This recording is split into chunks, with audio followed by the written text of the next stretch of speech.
Welcome to Insights at the Edge, produced by Sounds True. My name's Tami Simon. I'm the founder of Sounds True, and I'd love to take a moment to introduce you to the new Sounds True Foundation. The Sounds True Foundation is dedicated to creating a wiser and kinder world by making transformational education widely available. We want everyone to have access to transformational tools such as mindfulness, emotional awareness, and self-compassion, regardless of financial, social, or physical challenges. The Sounds True Foundation is a nonprofit dedicated to providing these transformational tools to communities in need, including at-risk youth, prisoners, veterans, and those in developing countries. If you'd like to learn more or feel inspired to become a supporter, please visit SoundsTrueFoundation.org. You're listening to Insights at the Edge. Today my guest is Karla McLaren. Karla is someone I've had the pleasure of working with for almost 2 decades. She is an award-winning author, social science researcher, and an expert in emotions and empathy. Her work focuses on her grand unified theory of emotions, which values even the most quote-unquote negative emotions and opens startling new pathways into self-awareness, effective communication, and healthy empathy. With Sounds True, Karla has written the landmark book, The Language of Emotions, a book on the art of empathy, and a new book called The Power of Emotions at Work, Accessing the Vital Intelligence in Your Workplace. What Karla McLaren makes clear is that the contemporary workplace, most of them, expect us to leave at least some of our emotions behind when we come to work. Listen to Karla about why that doesn't serve us and how it actually creates unregulated social structures that we're stepping into in organizations, and how instead we need to access the vital intelligence of all of our emotions, that intelligence that makes us human and informs our very best thinking. Here's my conversation with Karla McLaren. Karla, I've learned so much from you about emotions and emotions as intelligent messengers. And now you've applied your work with the language of emotions to the workplace. What happened? What happened in your own life? What evolution did you go through where you said, I want to apply the intelligence of emotions to work? I went to work and I saw just how awful the workplace is. And I thought it was me, like I'm just an unusual person or I'm in unusual places. And I prefer to run my own businesses, which, you know, is a dangerous thing, right? You don't have any support, you don't have any benefits, you don't have retirement, right? It's its own danger. But I much prefer doing that to working in the non-functional social spaces that I saw at work. And I just wondered, why is it so bad? Why is the workplace so bad? And I began to work with emotions, and people would call me out of the blue and ask me about things that were going on at work. So I went into any number of workplaces and I went, oh, it wasn't just me. It's bad. Workplaces are bad. And so I actually went to school and um, majored in the sociology of occupations to kind of understand the history of work. I got certified as a human resource administrator. I got certified as a career guidance counselor. Right, I just wanted to look at the whole problem. I wanted to go all the way around and see what happened here. And the one of my ideas was that the human resource administration department in every business, they're the people who manage, and make sure that the emotional world of the business is healthy. And I was disabused of that emotion, of that notion, uh, pretty much right away, because I realized that uh, HR, human resources, is primarily a paralegal. They handle hiring, firing, leave, really important stuff, pregnancy leave, illness, um, all kinds of paralegal things. They don't have time to work with the emotions of people unless someone in HR decides they will do that. But also, they work for the business. They don't work for the workers. And so what I've heard from a lot of workplace consultants is HR is not your friend. Don't go to HR. And that is something I looked at in my research as well, is people don't go to HR. So the only people in the workplace who are set up to help people with their emotional and social lives actually aren't set up at all. There's no setup for supporting people in a human way in the workplace. I don't know. Well, Sounds True is one of the healthier workplaces I've ever been in. Do you have any mechanism? Do you have a social and emotional sort of place that people can go? What did you create? Sure. Well, you're turning the tables on me early in the conversation, Karla, and we will get there. But one thing you said that got my attention is this whole notion of what's good for the organization and good for quote unquote the workers is being different, and Yeah. that the HR department is supposed to work for the people who run the business who don't care about the welfare of the employees. Yeah. I would take issue with that. I don't believe in that. I believe what's good for all the employees at the business is good for the company, and we need Yeah. to hold that in our view, and that our HR department is tasked with employee happiness and thriving as Mhm. part of their goals. But okay, you write in The Power of Emotions at Work. The workplace is a social and emotional disaster area. It's a 5 alarm fire. And you're really pointing out this fallacy that we think we can somehow exile our emotions. We can leave Mhm. our emotions at the door Mhm. and we can come to work and be these kind of productivity machines. Yeah. And I'm wondering what happened in your research and in looking at the evolution of the contemporary workplace? What happened such that we started to think emotions aren't welcome here? How did that come to be? I think it was a part of the entire process of industrialization where people were moved off of their own land, and then it became the only place you could get work was cities, and it was generally cities where the workers were expected to provide cheap labor for the beginning of the industrial revolution. And so your needs as an individual, you need to eat, to be treated well, to have a reasonable 8-hour day, to not be a child worker. Those weren't even a thing. And so I think shutting down the workplace in that industrial revolution, as people were moving away from caring for themselves and their communities and actually having to leave their farms and leave their their villages and go to the city where the work had moved. Um, I think that would have been the beginning of it, because you couldn't, Henry Ford couldn't, um, he couldn't take the time for people to be having trouble because you were a cog in the machine of Henry Ford's world. He's just one guy I'm thinking of right now. But I think it was a part of the kind of capitalist shift into away from an agrarian or more village and community minded place where people made their own clothes and made their own food, and they didn't have a lot of prepared and industrialized objects, right?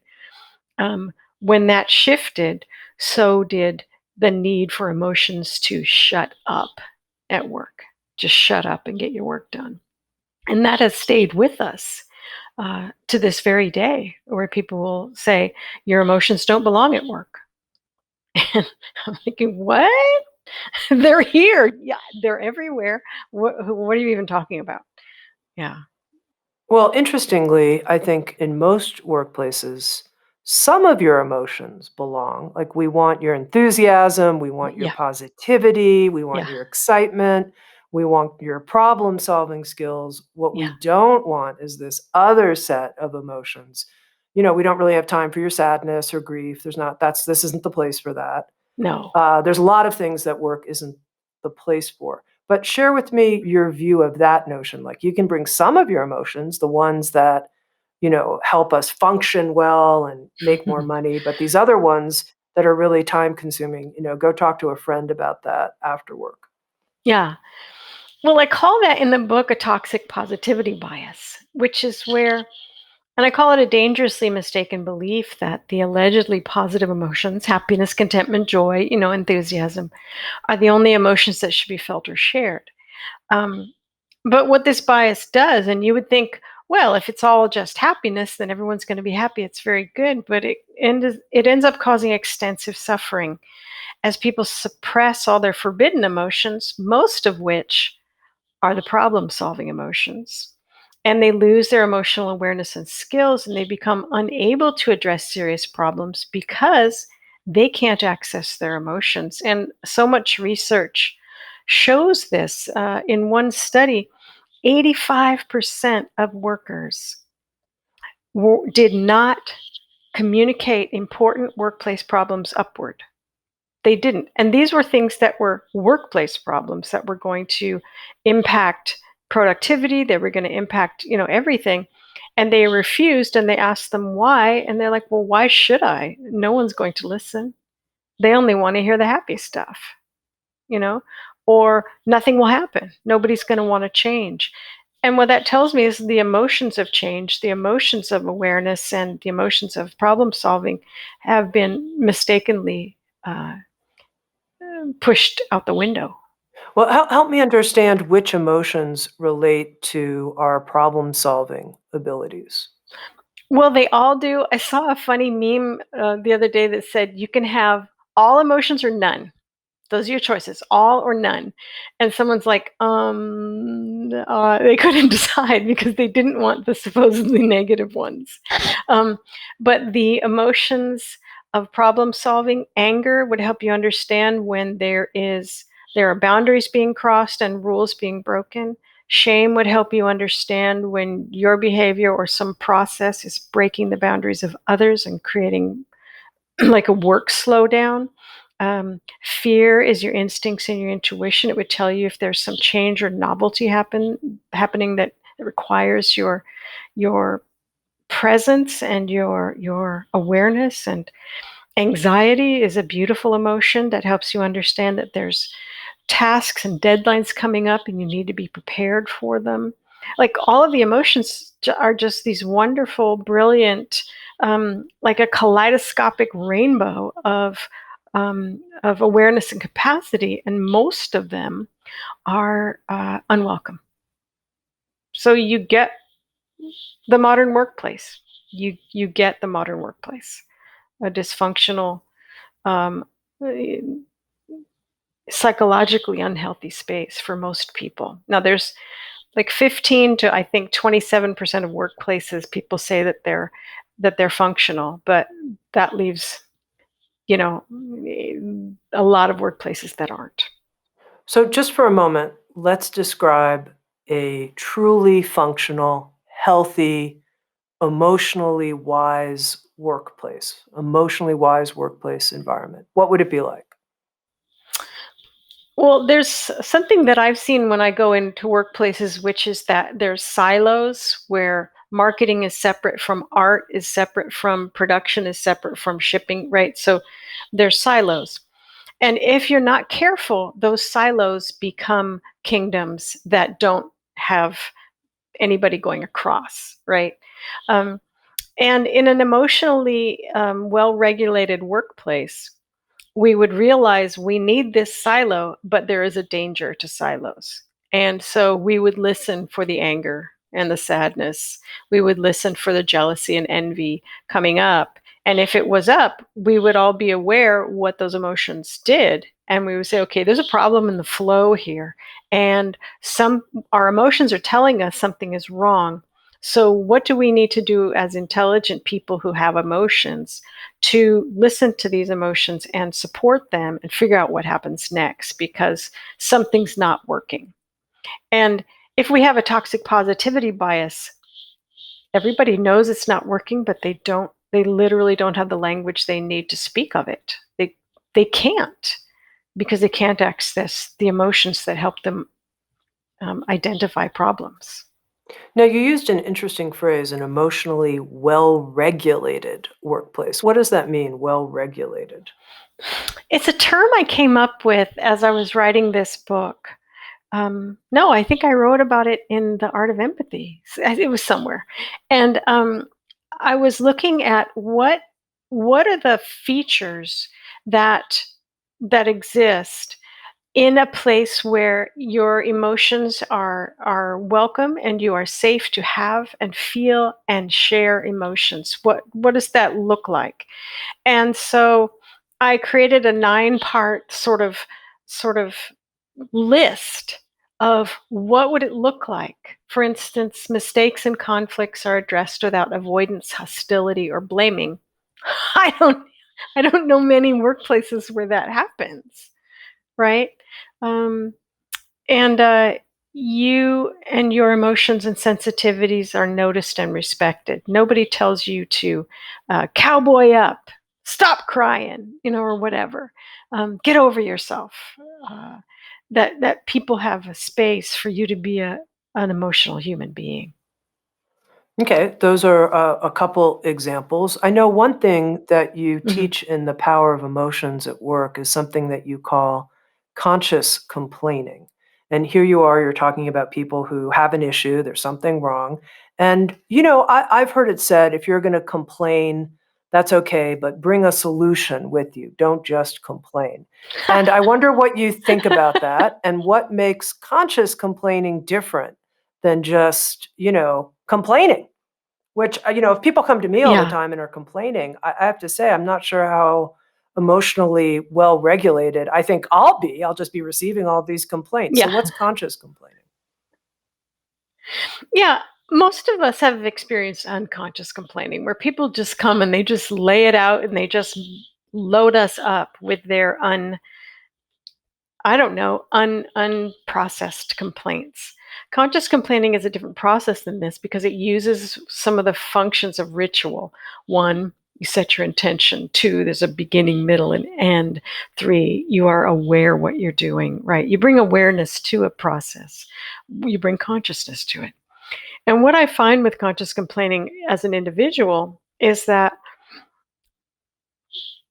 I think a lot of us, well, I think we've been trained since birth or before to avoid the supposedly, allegedly negative emotions. And even though I've been doing this work for, I don't know, 40, 50 years, I still will sometimes avoid the allegedly negative emotions and I'll just power through. Conscious complaining gives me a chance to catch up with my emotions and say, no, this is just freaking hard. This is hard. And this is me talking to myself. And I'm overworked and there's no one to help me. And saying those things out loud brings me to emotional congruence. It tells me what's true. And then, though I started with complaining, what I realize underneath is also a great deal of grief because I'm alone and I forgot to ask for help and all those things. So you come to this awareness. Conscious complaining with a partner, which I teach in the book, is a way to help people be in the presence of other people's complaints without fixing it or without needing to go into those complaints with them. I think that's one of the problems with complaining without consciousness is that it's a cry for help. And people may take time away from work that they don't have to take away from work to help you deal with your complaining, with whatever's troubling you. In an emotionally unregulated workspace, that's pretty much what's going to happen all day if you don't just avoid people. Because you're like, talk to the hand. I've got to go. I've got to get this thing out by 3. And so all this emotional truth, all this reality is silenced in that place. Conscious complaining with a partner It's a silly 3-minute process where you complain and the other person listens, not as kind of a dead rock, but the person isn't supposed to give any. There's no advice. There's no solution. You just sit there and you go, yeah, yeah, of course you just create a space for the complaining, and in so doing, you break some of the emotional suppression that lives within us every day and around us every day, and then you get to trade places. And so here, my applied work is called Dynamic Emotional Integration, or DEI. Here in the DEI community, we'll text each other and go, "Do you have time for a CC?" Conscious complaining. Do you have time? And we'll just get on the phone or Zoom, and we'll just complain. The other person will complain, and we'll go about our day, and we will have found out what was true underneath all that social conditioning that represses our emotions. So I don't want to repress people's emotions or suppress Nope. people's emotions. At the same time, I'm imagining someone coming to me with a complaint, and I can certainly imagine listening Mhm. and just listening and taking it in. But then after that's over, I want to solve the problem. Like, Yeah. I want to solve the problem because I want the company to work better. Is Yeah. that a problem for any reason? I mean, that seems pretty natural to me. It does. We have my husband Tino is a major problem solver, and I have learned to say to him, Tino, I don't need a solution. I just need to complain. And so to know which it is, right? At your level, I don't think you would be doing conscious complaining in this way at work, right? Because Mhm. you're the boss. I think people would need to do their conscious complaining before they came to you and bring you something that needs a solution, because in an emotionally well regulated workplace, they would see you as an individual with your own emotions and sensitivities rather than treating you like someone who doesn't go to solution, right? They would know, if I want to go to solution, I'll go to Tami. If I want to complain, you know, I'll go to Andrew, and then he and I will trade or something, right? Sure. Yeah. So your way of being in the world would be respected, and people wouldn't take your time to do this kind of internal, um, I don't know, housekeeping of emotion. Right, that makes sense to Yeah. me. Yeah. Now, Carla, I do hear a lot about uh, emotional intelligence at Hmm. work. And I Hmm. also hear a lot about the power and the importance of psychological safety at work. Hmm. I mean, this has become its own buzzword, psychological safety. And it's Yeah. now been shown if you want to have a high performing team, this is Mhm. research that came out of Google with their Aristotle project, you have to have psychological safety. That's the number one factor on the team. So I see people who want to create high functional teams at least saying they value the creation of psychological safety. I'm curious what you think helps from your work with the power of emotions at work create genuine psychological safety on teams. What does it? I would say it's certainly those 9 aspects of the unemotionally well-regulated social structure. Did I give you 2? You offered two of those aspects. Yeah, maybe you could share Okay, the other ones as well, since let that me go seems look. It's a key. list. It's a list, and I need to find the list. There we go. Number 1, emotions are spoken of openly, and people have workable emotional vocabularies. 2, mistakes and conflicts are addressed without avoidance, hostility, or blaming. 3, you can be honest about mistakes and difficulties without being blamed or shunned. 4, your emotions and sensitivities are noticed and respected. 5, you notice and respect the emotions and sensitivities of others. 6, your emotional awareness and skills are openly requested and respected. And this is really important because if someone's a really good listener, they become the unconscious complaining shrine, and they may lose their capacity to do their work because everyone needs to come to them with their complaints, right? 7, you openly request and respect the emotional awareness and skills of others. You don't unconsciously complain to anybody either. You realize that that person is an undiscovered country. They are not the garbage can of your emotions. 8, you and others feel safe enough and supported enough to speak the truth, even if it might destabilize relationships or processes. That's a hard one. 9, the social structure welcomes you, nourishes you, and revitalizes you. So I haven't looked into this concept of psychological safety. I wonder what the features of it are. Um, I think it might not be at that level, at that base level of emotion. I think it might be kind of like a higher level language, rather than you get to be who you are and feel how you feel, and people are going to respect So I can imagine a business person, not unlike me, but maybe less familiar with that. the value of high sensitivity, Yeah, saying, look, I want emotions to be present, but we have some really serious HSPs, highly sensitive people who work in our company. And I don't have the time for that. I don't yeah, have the space and like we have to respect their sensitivity. It's too much for me. Like we will slow down. We will become kumbaya central and we will not get our work done.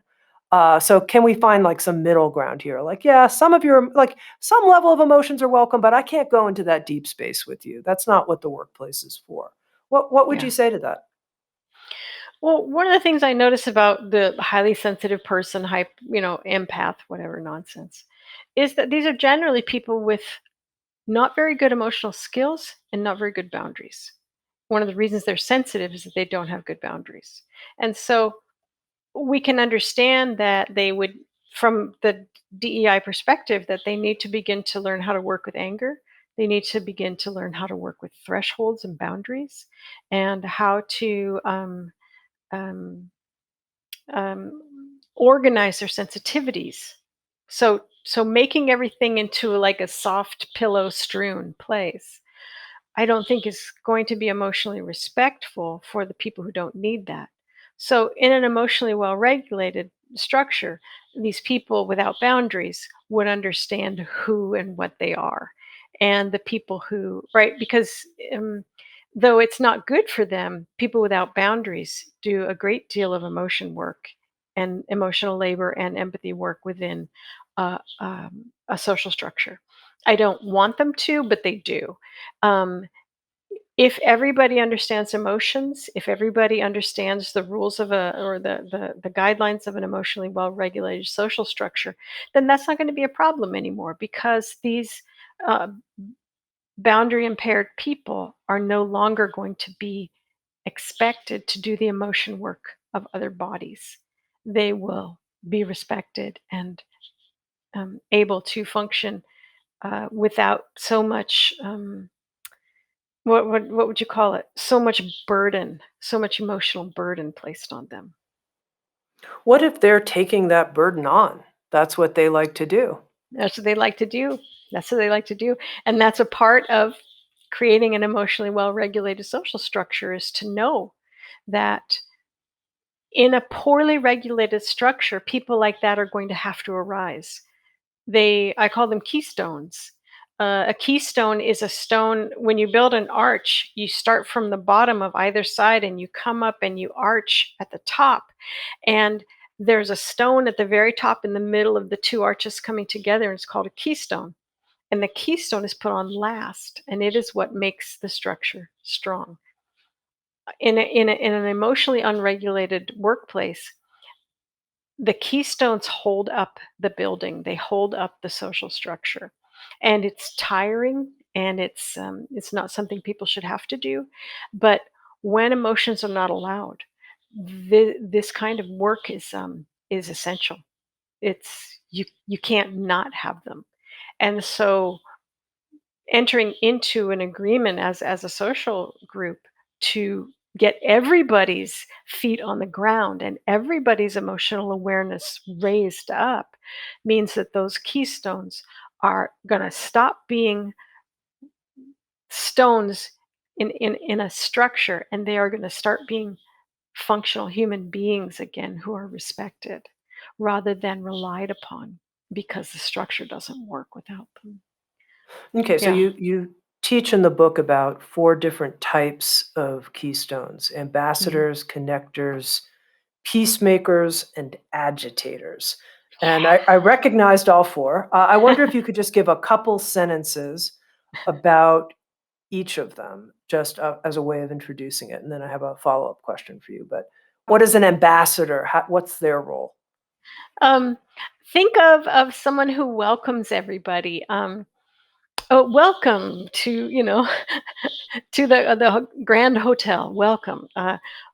Ambassadors are people who take on the usually unpaid task of welcoming and training new people when the social structure doesn't have an appropriate training program. And so many workplaces don't.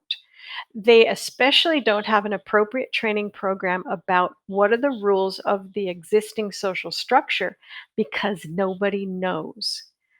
Nobody could tell you because emotions are again shoved under the carpet and thrown out the window, and they are how we function as humans. So if we don't have access to our emotions, these ambassadors are going to be necessary because nobody knows how to welcome people into a social structure that they don't even understand verbally themselves. One of the ways you tell if you've broken rules in the social structure like this is silence, dirty looks, um,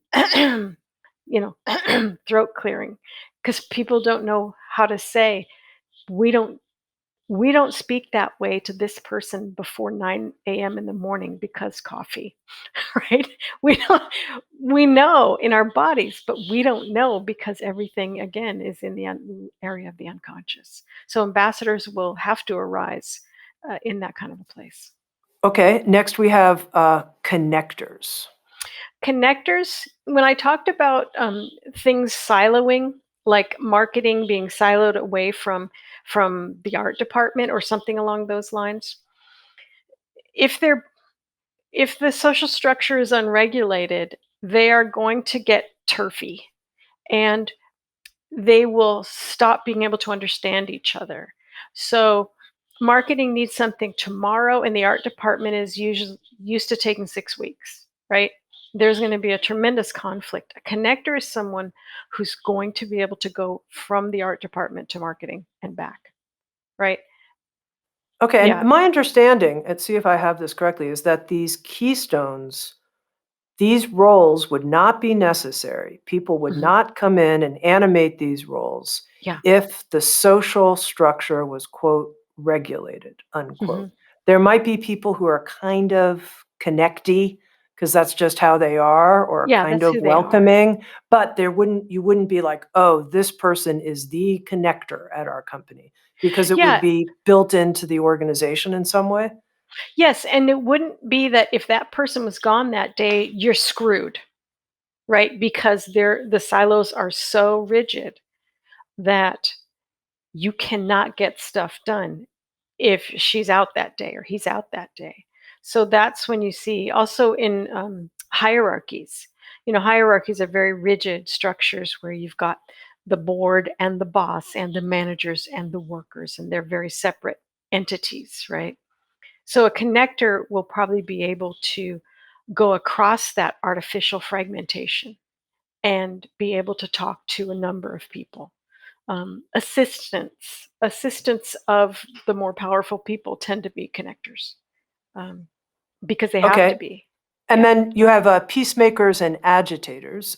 Just give Mhm. us a little bit on each of these last 2 types of keystones. Peacemakers are like connectors. They would do the emotion work and the empathy work necessary to keep the art department and the marketing department speaking to each other, so they would know. They go, um, but they tend to be more specific, whereas a connector sort of does it all. A peacemaker will be drawn toward areas of conflict, and they would want to solve them, right? So they would hold that sort of position of solving. And usually you'll find peacemakers in families. They come from families where that was a role they learned, how to get between mom and dad or sister and sister. Yeah. And the agitators? And the agitator is my favorite. The agitators would also be called the assholes. Um, They act out whichever emotions are not welcome in the workplace. They're the shadow workers. So whatever we all agree that no one is angry in this workplace. And it's like, why don't you just put a sign out in front of your workplace saying, please, angry people, come and work here, because they will come. And everybody will project their anger shadow onto them, but they are acting as balancers of an unbalanced workplace. So again, just to make sure I understand this, in this mythic regulated social structure, this regulated workplace, I say mythic because it's hard to find individuals, let alone couples, let alone small groups of people, let alone a whole workplace that's regulated. But let's just say that it Let's exists. just say this could exist. Yeah. You would not find agitators. You wouldn't find connectors. Is that your hypothesis here? That there You wouldn't would there not find unidentified and unpaid people doing these jobs and getting and doing this work and burning themselves out behind it. You would not find people in this work in essentially an abusive way. You you would have connectors and ambassadors and peacemakers, but they get paid for it, and they would maybe even have that title on their door. And you would have an agitator. You would have someone. We have at DEI, we do have this. It's not mythic. We have it here at emotiondynamics.com or whatever. Um, but there are people who are really good with grief, and people who are really good with anxiety, and people who are really good with anger. And I will go to them and go, I'm thinking of doing this. What do you think? They're like, no. But, we know that's who they are. We know that's what they can do. They have other job descriptions and they do all sorts of things. But there are people that I'll go to when I have a problem in my own psyche. I tend to be very positive. I tend to be extremely optimistic. It's a very bad way to be. Um, and I have people here who were drawn to this social structure to fill out my problems, just like I fill out their problems when they need optimism. Right. But we know we're doing it, we're trading. now you said something kind of in passing that I'm very optimistic and that's a very bad way to be. I think most people think it's a good way to be, I especially a know. good way to be in business. So that's provocative in and of itself. Yeah, I understand what a toxic positivity bias is. For some reason, I have an extremely high positive outlook, sort of absurdly so. And what that means is I will agree to things that maybe I can't do, maybe nobody could do, but I'll be like, that would be awesome. I will look ahead and I will think, you know, trends are going up. It'll never change. That is a tendency of my neurology. That's just a tendency, and it works out. Um, it's 50-50 in my own personal life, but in terms of a business, somebody like me who doesn't see the problems coming is just like I don't know, a baby with a loaded handgun. And I have learned that I need to check in with people who have a naturally more negative outlook and say, what do you think of this? Is this good? And they'll be like, no. And so I've learned how to develop a more negative outlook because I have these people in my life who are mentors for me, my neurological mentor, and I am mentors for them. Because if my coworker with a very negative outlook starts going on, this is never going to work, and I can say, hold on, let's look and see what can work, and how do we plow ahead. So we find ways to balance each other rather than I'm just this boss going off, on a rainbow traipsing journey of unicorns and pulling everybody with me. Or my workers are just cranky ass bastards all day long, and they're managing me unconsciously, and I'm living unconsciously. So, does that make sense? Well, it's interesting to me. What I hear you saying is a welcoming of all of the different emotional perspectives that there could be, and that they all have value. And yet, Mhm. I've had people on this podcast relatively recently who have shared about how important having a positive outlook is in terms of the results that you create at work. That it's actually a skill, it's something to cultivate. And so to be honest with you, at the moment, I'm holding both in a kind Yeah. of questioning way inside myself. And yeah, I'm wondering what you have to say about that. I've really become very interested in how and why we shut down the emotions and how and why we develop this absurd and dysfunctional idea of positive and negative emotions. Um, and what I've realized is that the so called negative emotions shake up the status quo, and the so called positive emotions go along. In a capitalist, sexist, racist, ableist, transphobic, homophobic world, these negative emotions would stand up and say, this is some shit and we need to change it. And we need to change it every day. And it's not okay. It's not okay. It's not okay. I think that turning emotions into negative and positive, which was a terrible idea, is a way to maintain social control and keep a kind of death cult going. I think the so-called positive emotions, happiness, contentment, and joy, they're beautiful, they're lovely, they're wonderful, and they belong with their friends. All of the other emotions. I notice that when people believe there are negative emotions, they don't develop any skills with them. But when they believe there are positive emotions, they become abusive toward those emotions. They strap them on and they try to keep them with them at every possible time. And happiness, contentment, and joy are like, I'll do what you ask, but my God, I need my friends. I need my anger to set boundaries. I need my shame to help me figure out what's going on. I need my grief to see what has died. I need my depression. I need my suicidal urge. I need my fear and my anxiety and my panic. Okay, I'm sure people at that moment when you said that I need my suicidal urge said, "Okay, what the heck is happening here What the on heck is Insights at the happening here? Edge?" So you're gonna have to explain Now, that, Karla. in DEI, the rule about the suicidal urge is my human body or your human body, that's off the table. That is off the table. The suicidal urge does not come to kill us. Although, because it's one of the most negative emotions, we don't develop skills in it in any way, shape, or form. What I notice about suicidal urge and its very close friend depression, depression comes forward to pull our energy away when the way we are going and the things we are doing are not going to work. They are not going to work. And if you look at your depression and talk to your depression, you'll see within just a few seconds what that thing is. Depression pulls your energy away. Suicidal urge is a stronger emotion that comes forward when the difference between who you are in your soul and what you have become in this world of expedience and lies and emotional repression is not just unlivable, but it's going to kill you eventually.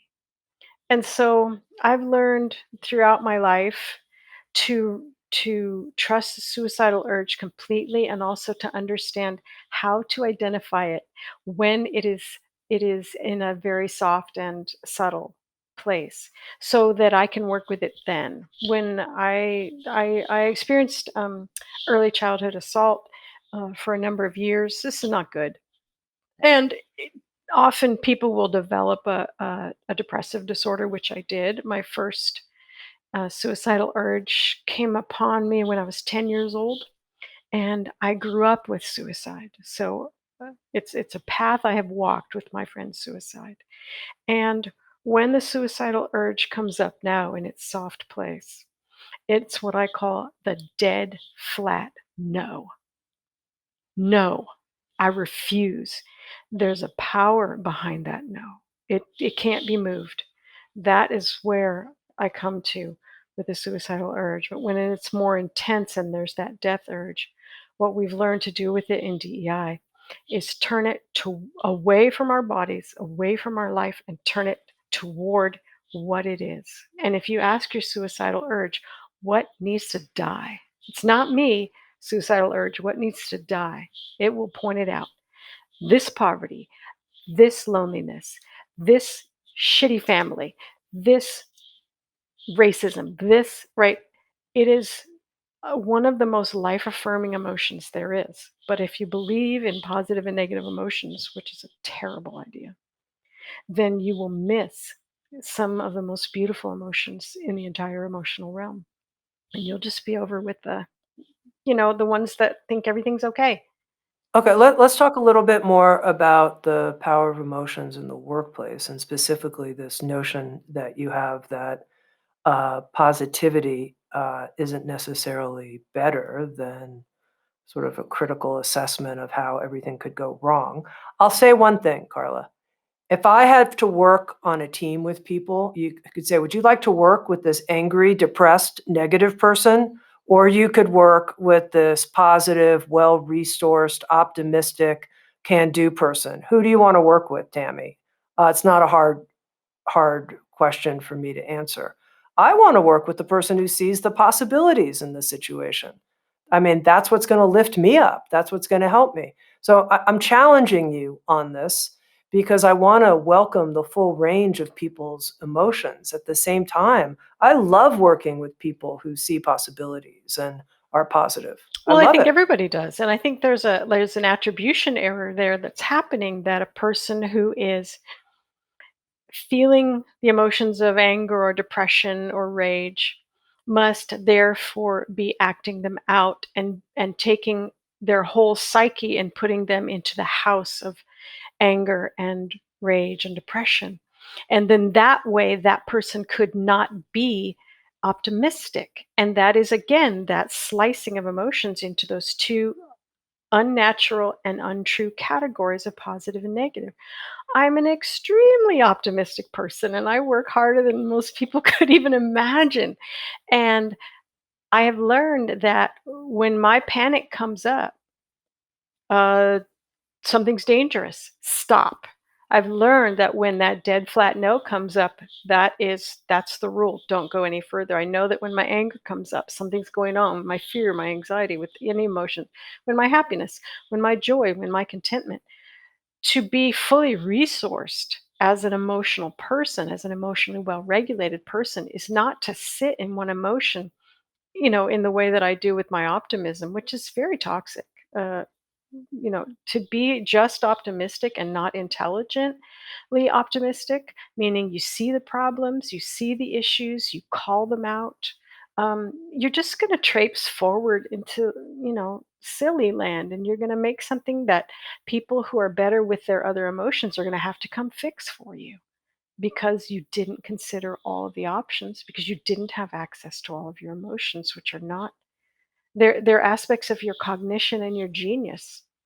If you don't have access to your emotions, you simply do not have full access to your entire psyche. That's helpful. That's clarifying. Now, I have another question to ask you about hard emotions in the workplace, and this is something that haven't been clear on the best way to deal with it, which is how to work with grief when it comes up, and it always comes up. Once you have more than a few people working with you, someone is having something happen in their personal life, their mother, grandmother, their friend, major suffering, death of a pet, on and on. And I'm not sure if appropriate is the right word, but what's skillful in terms of how the workplace responds when someone's grieving? Sometimes people can grieve for months. Yeah. Yeah. And it's really important. I have that in um, an, a con, an area called emotionally, what did I call it? Emotionally agile transitions. Is, what do you do when someone dies? What do you do when there's illness or trauma, the death of a worker or a family member? Grief rituals. You do some form of a grief ritual. And in a place where there's not a great deal of understanding of rituals, you would have a remembrance wall. You would check in on the person. You wouldn't pretend like it's business as usual. If the workplace has more of a ritual awareness, then there might be a whole wall, um, I don't know, what would you call it in a spiritual tradition? It would be a whole tribute wall. It'd be a shrine, right? And so you would do what humans do when there is grief. There's no reason that the workplace cannot make a space for what humans do when there is grief, which is grief rituals. Okay, now you talked about the possibility of something like a wall of remembrance. And I thought Mhm. one of the really interesting sections of your new book had to do with this whole topic of empathetic design.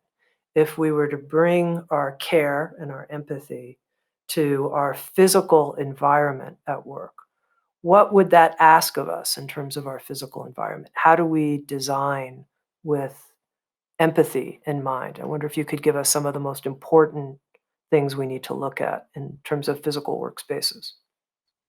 The most important things are a space to rest, privacy, and break times. And sadly, here in the United States, break times are mandated at 15 minutes every 4 hours and 30-minute to 60 minutes lunch break if you work more than 4 hours. Um, that is simply not enough break time.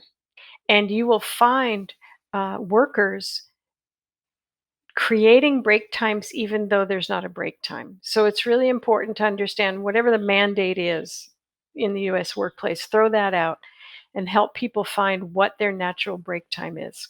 One of the ways that you find out is if you start getting distracted or if you start getting bored. And those are signs or fidgety that you need to get up and walk away from your workplace. And so that would mean there's places for you to go. That would mean there's private spaces. I talk about what I call the devil's floor plan, which is the open office, which you don't get privacy. You don't get privacy from sound. You don't get visual privacy, and there's really no place to go. So there's no way to get away from work, and you'll find people beginning to um, you know, browse.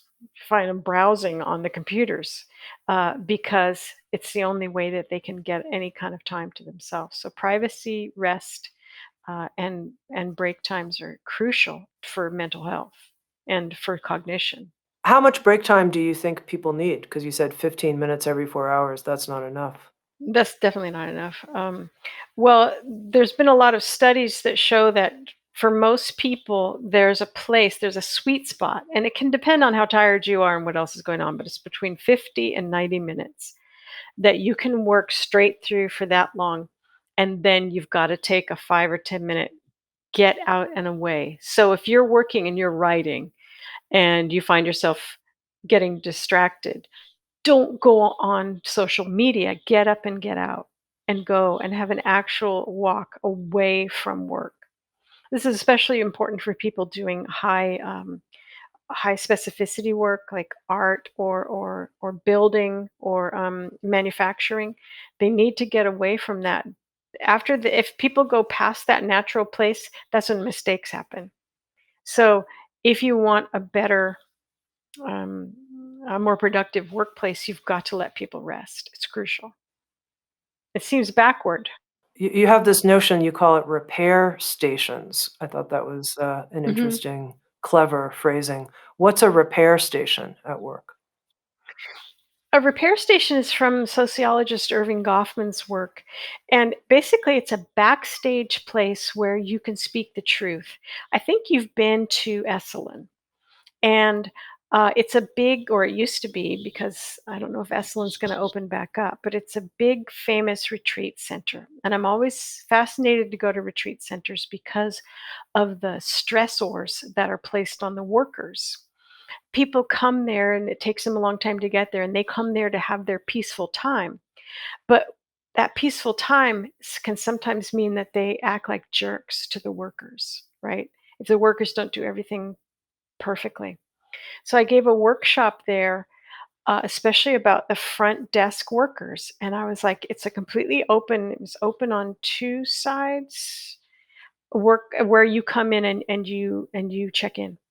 And I was fascinated. I just stood there and watched them dealing with people who were late, people who were frazzled, people who were, and I was like, there is no, where did they go? How did they function if they're always supposed to be this smiling, open, peaceful space of I'm the excellent person? Um, and I did a workshop with them and I asked them, I said, what emotions do people come to you with? And they had a sheet of emotions that I had given them. And what happens if you are just overwhelmed and you need to get out? You can't say anything because you're out in the open. So how do you go into the back office? And they said we have a eye movement we do with each other, and we just learned it. And that means if one more person comes up to me, I'm gonna go off. So they would go back, right, and then someone else would come forward, and you would never know because they're all with their peaceful, pastel energy of excellent colors. But I asked her, what emotions are people coming to you with when they come up? And I thought they're coming there to have a peaceful time, right? So to be happiness, contentment, and joy. And she goes, um, let's see, anxiety, suicide, depression, and anger. And I looked at the others. I said, do you agree? And they said, yeah, and grief. So people are coming and they're dumping off all of these supposedly negative emotions so they can have their excellent experience, but they are dumping it on the staff. And yeah, they need breaks. They need a repair station where they can go and talk, right? If they don't have that, you're going to burn that staff out. You're going to have so much turnover. Now, in terms of empathic design and physical spaces, I think you've given some good insights here on what's essential. Now, a lot of people are working from home, of course. We've entered the Yay. age of the remote, and it's interesting that you say yay, because what I was curious is what your view is of our emotional regulation and an emotionally regulated workforce when people are working from home.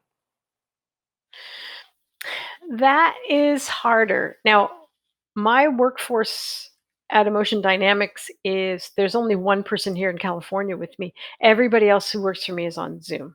Everybody. Um, and so it means creating that on Zoom.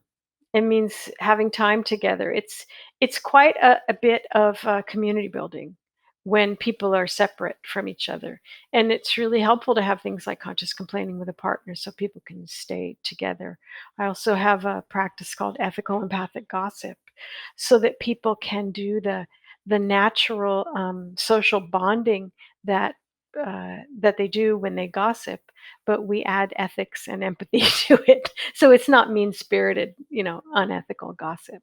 But But let's talk about that for a yeah, moment because, it sounds true. We really encourage people to go direct if they have an yeah, issue, not to go to someone else who can't solve their problem, but go to the person that you have the issue with. yeah, And, the idea being that when you're engaging in a lot of gossip or talking to someone who can't actually solve the problem, has nothing to do with it, it can create a lot of drama yes. and it can take a lot of energy out of the work. So, what is ethical, empathic gossip?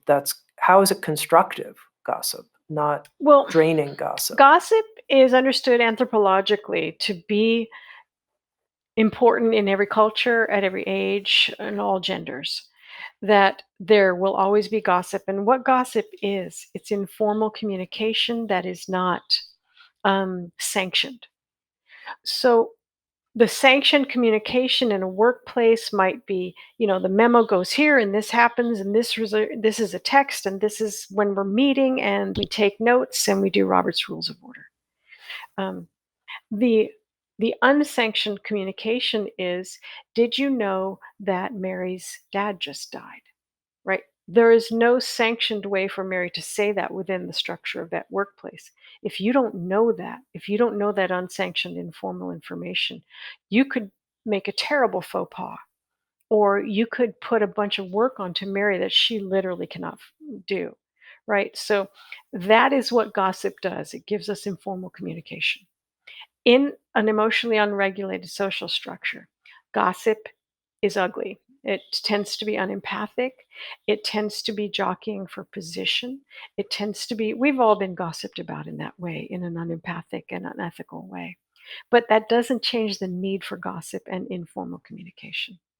And so when we know it's time for an ethical empathic gossip session with somebody that we trust, it's because we've tried what we can with this person. We find ourselves gossiping about them in an unhealthy way. We find ourselves sniping and griping and just being a jerk. So that's when we call for ethical empathic gossip. And we tell the story. We generally take 13 minutes. That's the sweet spot we've found. Each person does it. And we call it EEG. And we'll also text each other and we'll go on our Facebook groups. Does anyone have time for an EEG? And we'll just jump on Zoom. It keeps us connected, but it also helps us trust. So you find someone you trust and you say, look, I've been being I've been just in such a bad state about David. And here's what's going on. Do you have time? And so the person who is the partner in ethical empathic gossip listens, asks, what have you tried? And gives input and feedback so that the person can go back to David, having worked it out with someone they trust.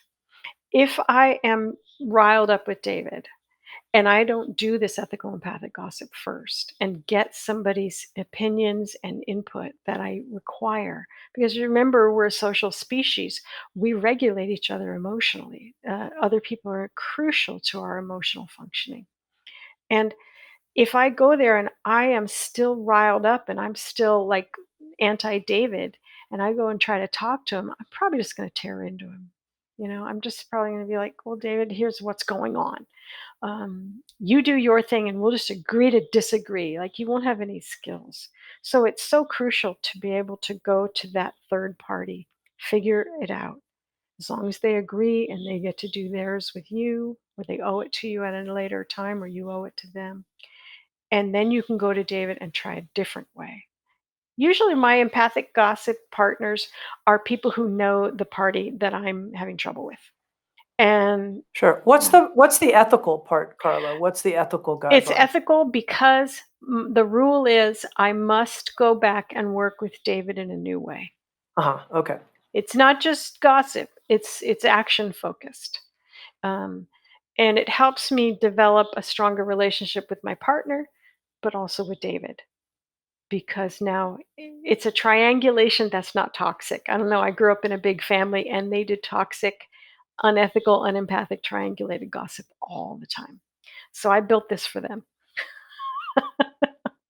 It's helpful. Thank you for the clarification.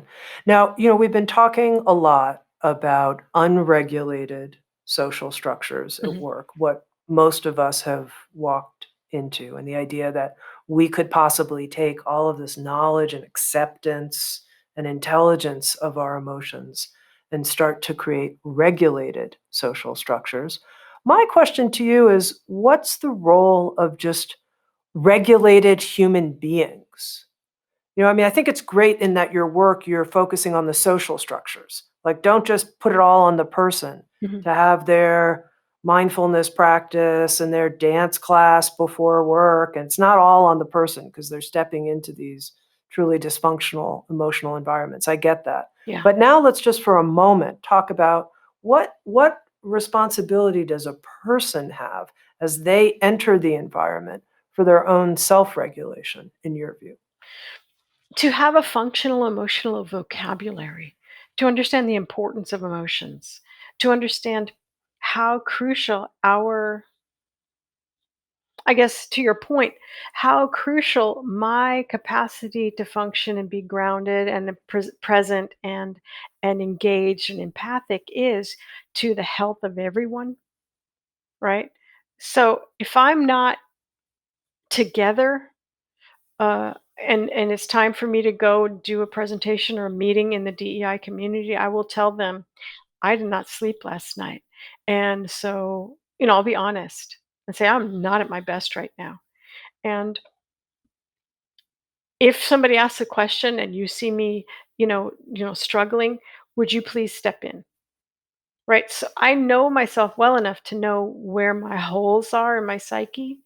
And in so doing and being honest about it, as the leader of DEI, everyone else is developing in that way as well, right?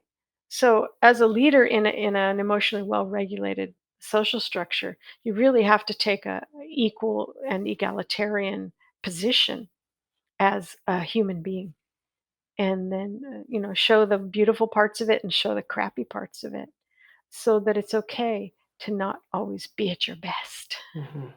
You know. Carla, I have to say, every time I talk to you, I learn stuff. And I learn also, and challengingly, the ways that I have biases towards this or that. Some part of me is not wholly accepting of this difficult Yeah. aspect of emotional life. So you always help point that out to me in a way that I think is very growthful. So thank you. It's so gross. It is. It is. I was thinking, you are an agitator, but you're living at a time when our entire society is so dysfunctional that, of course, we need agitators. So, as a final Mhm. question, what do you think about that? What do you think about that, you agitator? I'm like, I would like to give up that job and have everybody, please, Lord, learn how to work with your emotions, okay? One of the things I say is if you know how you feel, you'll know who you are. I also noticed in this last period of the president who shall not be named is that if you don't know how to work your emotions, someone's going to come along and work them for you. And what I saw in the tremendous breakdown of our country and also the UK, and these these very very troubled leaders, and that people were fooled and manipulated and had their emotions and their empathy manipulated. Is like if you do not understand your emotions, you are not in control of your life. You do not know who you are, and you are prey for people who can manipulate you. And this is true everywhere. So I'm an agitator for the soul. Like, you have these brilliant emotions inside you. They've been talking to you from the moment you were born, and probably before then. They know what's going on. They tell the truth. They always do. They may not be fun, but sometimes truth isn't fun. An agitator for the soul. I've been talking with Karla McLaren with Sounds True. She's written the new book, The Power of Emotions at Work, Accessing the Vital Intelligence in Your Workplace. She's also written the landmark book, The Language of Emotions, The Art of Empathy, and a book on embracing anxiety. Karla, great to be with you. As always, thank you. Thank you. Thank you for listening to Insights at the Edge. You can read a full transcript of today's interview at soundstrue.com/podcast. And if you're interested, hit the subscribe button in your podcast app. And also, if you feel inspired, head to iTunes and leave Insights at the Edge a review. I love getting your feedback, being in connection with you, and learning how we can continue to evolve and improve our program. Working together, I believe, we can create a kinder and wiser world. SoundsTrue.com, waking up the world.